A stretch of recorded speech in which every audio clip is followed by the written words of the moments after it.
ಕ್ರಿಸ್ತರಲ್ಲಿ ಪ್ರೀತಿಯ ಸಹೋದರ ಸಹೋದರಿಯರೇ, ನಾವು ಪಾಸ್ಕ ಜಾಗರಣೆಯನ್ನು ಮಾಡುತ್ತಾ ಇದ್ದೇವೆ. ಕ್ರಿಸ್ತರು ಪುನರುತ್ಥಾನ ಹೊಂದಿದಂತಹ ರಾತ್ರಿಯನ್ನು ನಾವು ಧ್ಯಾನಿಸುತ್ತಾ ಈ ದೇವಾಲಯದಲ್ಲಿ 5 ವಾಚನಗಳನ್ನು ಹಳೆಯ ಒಡಂಬಡಿಕೆಯಿಂದ ಆಲಿಸಿದ್ದೇವೆ. ಅದಾದ ನಂತರ ಬಲಿಪೂಜೆಯಲ್ಲಿ ನಾವು ಮೊದಲನೆಯ ವಾಚನವಾಗಿ ಹೊಸ ಒಡಂಬಡಿಕೆಯಿಂದ ರೋಮನ್ನರಿಗೆ ಬರೆದ ಪತ್ರದಲ್ಲಿ ಆಲಿಸಿದ್ದೇವೆ. ಈ 6 ವಾಚನಗಳು ಮತ್ತು ಶುಭ ಸಂದೇಶ ನಮಗೆ ಸ್ಪಷ್ಟವಾಗಿ ತಿಳಿಸಿ ಹೇಳುವುದಿಷ್ಟೇ: ದೇವರು ನಮ್ಮನ್ನು ಸೃಷ್ಟಿಸಿದ್ದಾರೆ. ಅವರು ನಮ್ಮೊಡನೆ ಮಾಡಿಕೊಂಡಂಥ ಒಡಂಬಡಿಕೆ ಶಾಶ್ವತವಾದದ್ದು. ಆ ಒಡಂಬಡಿಕೆಗೆ ನಾವು ಬದ್ಧರಾಗಿದ್ದೇ ಆದಲ್ಲಿ ನಾವು ಯೇಸು ಕ್ರಿಸ್ತರೊಡನೆ ಪುನರುತ್ಥಾನವನ್ನು ಹೊಂದುತ್ತೇವೆ ಎಂಬುದಾಗಿ. ಇದೇ ಈ ಪಾಸ್ಕ ಜಾಗರಣೆಯ ಮಹತ್ತರವಾದಂಥ ಸಂದೇಶ.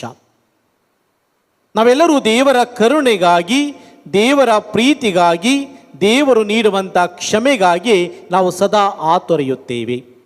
ನಾವು ತಪ್ಪು ಮಾಡಲಿ, ಅಥವಾ ನಾವು ದೇವರಿಂದ ದೂರ ಸರಿಯಲಿ, ಅಥವಾ ನಾವು ದೇವಾಲಯಕ್ಕೆ ಬರದೇ ಹೋಗಿದ್ದರೂ ಸಹ ದೇವರು ಸದಾ ನಮ್ಮನ್ನು ಆಶಿಸಿ ಹೇಳುವುದಿಷ್ಟೇ: ನೀವು ನನ್ನ ಆಜ್ಞೆಯನ್ನು ಪಾಲಿಸಿದ್ದೇ ಆದಲ್ಲಿ ನೀವು ಜೀವಿಸುತ್ತೀರಿ.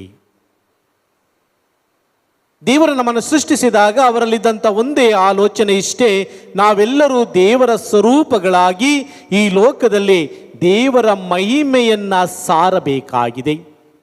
ಅದನ್ನೇನು ಮೊದಲನೇ 2 ವಾಚನಗಳಲ್ಲಿ ನಾವು ಕೇಳಿಸಿಕೊಂಡಂಥದ್ದು. ಯಾವ ರೀತಿ ದೇವರು ನಮ್ಮನ್ನು 6 ದಿನಗಳ ಒಳಗೆ ಸೃಷ್ಟಿಸಿದ್ದಾರೆ, ಈ ವಿಶ್ವವನ್ನು ಸೃಷ್ಟಿಸಿ ನಮ್ಮನ್ನು ಒಡೆಯರನ್ನಾಗಿ ಮಾಡಿದ್ದಾರೆ. ಆ ಒಡೆತನವನ್ನು ಪಡೆದಿರುವಂಥ ನಾವು ಕೇವಲ ಈ ಲೋಕದ ಆಸೆಗಳಿಗೆ ಬಿದ್ದು ಯಾವ ರೀತಿ ದೇವರಿಂದ ದೂರ ಸರಿಯುತ್ತೇವೆ, ಅದು ನಮಗೂ ಮತ್ತು ನಿಮಗೆ ಸ್ಪಷ್ಟವಾಗಿ ತಿಳಿದಿದೆ. ದೇವರು ಎಲ್ಲವನ್ನು ನಮಗೆ ಕೊಟ್ಟಿದ್ದರೂ ಸಹ, ನಾವು ಎಲ್ಲವನ್ನ ಉಳಿಸಿಕೊಂಡಿದ್ದರೂ ಸಹ ನಮ್ಮಲ್ಲಿರುವಂಥ ಆಲೋಚನೆಗಳೇ ಬೇರೆ. ಈ ಲೋಕದಲ್ಲಿ ನಾವು ಗಳಿಸಬೇಕಾಗಿದ್ದುದು ದೇವರ ಪ್ರೀತಿಯನ್ನೇ ಹೊರತು, ದೇವರ ಕರುಣೆಯನ್ನೇ ಹೊರತು ಬೇರೆ ಇನ್ಯಾವುದೂ ಇಲ್ಲ. ಆದರೆ ನಾವು ಅದೆಲ್ಲವನ್ನು ಮರೆತು ಜೀವಿಸುವಾಗ ದೇವರ ಆ ಕರುಣೆಯನ್ನು ನಾವು ಮರೆತು ಬಿಡುತ್ತೇವೆ. ಹಾಗಾಗಿ ದೇವರ ಸ್ವರೂಪಗಳಾಗಿರುವಂಥ ನಾವು ದೇವರ ಕರುಣೆಯನ್ನು ನೀಡುವುದಕ್ಕೆ ಬದಲಾಗಿ ಈ ಲೋಕದ ದ್ವೇಷವನ್ನು ಹಂಚಿಕೊಳ್ಳುತ್ತೇವೆ. ಹಾಗಾಗಿ ಈ ತಪಸ್ಸು ಕಾಲದಲ್ಲಿ ನಾವು ಸರಿಯಾದಂಥ ತಪಸ್ಸನ್ನು ಆಚರಿಸಿದ್ದೇ ಆದಲ್ಲಿ ಯೇಸು ಕ್ರಿಸ್ತರೊಡನೆ ನಾವು ಪುನರುತ್ಥಾನವನ್ನು ಹೊಂದುತ್ತೇವೆ. ನಾವು ನಮ್ಮ ಗುಲಾಮಗಿರಿಯಿಂದ ಸ್ವಾತಂತ್ರ್ಯದೆಡೆಗೆ, ದೇವರ ಸಾಮ್ರಾಜ್ಯದೆಡೆಗೆ ಸಾಗಿ ಹೋಗುತ್ತೇವೆ. ಅದೇ ಪಾಸ್ಕ ಘೋಷಣೆ. ಕತ್ತಲೆಯಲ್ಲಿ ಬದುಕುತ್ತಿದ್ದಂಥ ನಮ್ಮನ್ನು ಬೆಳಕಿನೆಡೆಗೆ ಕರೆದುಕೊಂಡು ಹೋಗುವಂಥ ದೇವರ ವಾಕ್ಯಗಳನ್ನು ಆಲಿಸಿ ನಡೆದಿದ್ದೇ ಆದಲ್ಲಿ ನಾವು ನಿಜವಾಗಿಯೂ ದೇವರ ಸಂದೇಶವನ್ನು ಸಾರುತ್ತೇವೆ. ಇಲ್ಲದಿದ್ದರೆ ಬೆಳಕನ್ನು ಮರೆತು ನಾವು ಕತ್ತಲೆಯಲ್ಲಿಯೇ ಜೀವಿಸುತ್ತೇವೆ.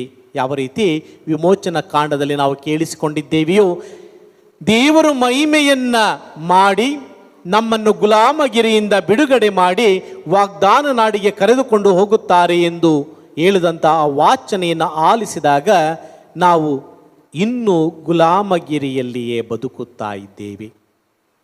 ಯಾವ ರೀತಿ ಯಹೂದ್ಯರು ಆಲೋಚಿಸಿದರೂ, ನಾವು ಈಜಿಪ್ಟ್ ದೇಶದಲ್ಲಿ ಸುಖವಾಗಿದ್ದೆವು, ಅಲ್ಲಿ ನೀಡುವಂಥ ಅಲ್ಪ ಆಹಾರದಲ್ಲಿ ನಾವು ಸಂತೋಷವನ್ನು ಪಟ್ಟಿದ್ದೆವು, ನಾವು ದೇವರ ವಾಗ್ದಾನ ನಾಡಿಗೆ ಹೋಗುವಾಗ ಹಲವಾರು ಕಷ್ಟಗಳನ್ನು ಅನುಭವಿಸಬೇಕಾಗಿದೆ ಎಂದು ಗುಣಗುಟ್ಟಿದಂಥ ವ್ಯಕ್ತಿಗಳಂತೆ ನಾನು ಮತ್ತು ನೀವು ಇಬ್ಬರು ಗುಣಗುಟ್ಟುತ್ತಲೇ ಬದುಕುತ್ತಿದ್ದೇವೆ.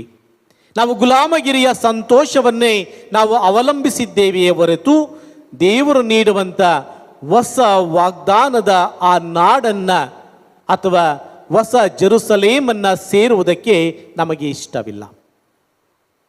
ನಾವು ಪಾಸ್ಕ ಜಾಗರಣೆಯಲ್ಲಿ ಭಾಗವಹಿಸುತ್ತೇವೆ, ಪಾಸ್ಕವನ್ನು ಆಚರಿಸುತ್ತೇವೆ. ಆದರೆ ಕೇವಲ ಅದು ಈ ಲೋಕಕ್ಕೆ ಮಾತ್ರ ಸೀಮಿತವಾದಾಗ ವಾಗ್ದಾನ ನಾಡಿನಿಂದ ನಾವು ದೂರ ಸರಿಯುತ್ತೇವೆ. ಹಾಗಾಗಿ ಕ್ರಿಸ್ತ ನಮಗೆ ಹೇಳುವಂಥದ್ದು, ನಾನು ಕ್ರಿಸ್ತನ ಹಿಂಬಾಲಿಕನಾಗಿ ಜೀವಿಸುತ್ತಿದ್ದೇನೆ ಎಂಬುದಾದರೆ ದೇವರ ಆಜ್ಞೆಗಳನ್ನು ಪಾಲಿಸಿ. ಯಾವ ರೀತಿ ಕ್ರಿಸ್ತ ದೇವರ ಆಜ್ಞೆಗಳನ್ನು ಪಾಲಿಸಿ ನಮ್ಮೆಲ್ಲರ ಮರಣಕ್ಕಾಗಿ ಅವರು ತನ್ನನ್ನೇ ತಾನು ಮರಣ ಹೊಂದಿ ಅರ್ಪಿಸಿಕೊಂಡು ಅವರು ಪುನರುತ್ಥಾನ ಹೊಂದಿದಂತೆ ನಾವು ಪಾಪದಿಂದ ಬಿಡುಗಡೆ ಹೊಂದಿ ಪುನರುತ್ಥಾನವನ್ನು ಪಡೆಯುತ್ತೇವೆ. ಇಲ್ಲದಿದ್ದರೆ ನಾವು ಜೀವಿಸಿದ್ದರೂ ಸಹ ಜೀವನದ ಅಂಶವನ್ನು ಕಳೆದುಕೊಂಡು ಬದುಕುತ್ತೇವೆ. ಈ ಪಾಸ್ಕ ಜಾಗರಣೆಯಲ್ಲಿ ವಿಶೇಷವಾಗಿ ಪ್ರಾರ್ಥಿಸೋಣ. ದೇವರು ನಮ್ಮೆಲ್ಲರನ್ನ ಆಶೀರ್ವದಿಸಲಿ. ನಮ್ಮ ಗುಲಾಮಗಿರಿಯ ಜೀವನವನ್ನು ಅವರು ಹೋಗಲಾಡಿಸಿ ಸಂತೋಷದ ಮತ್ತು ದೇವರ ಕರುಣೆಯನ್ನು ನೀಡುವಂಥ ವಾಗ್ದಾನ ನಾಡಿನಲ್ಲಿ ಬದುಕುವುದಕ್ಕಾಗಿ ನಾವು ನಮ್ಮನ್ನೇ ನಾವು ಅರ್ಪಿಸಿಕೊಳ್ಳೋಣ.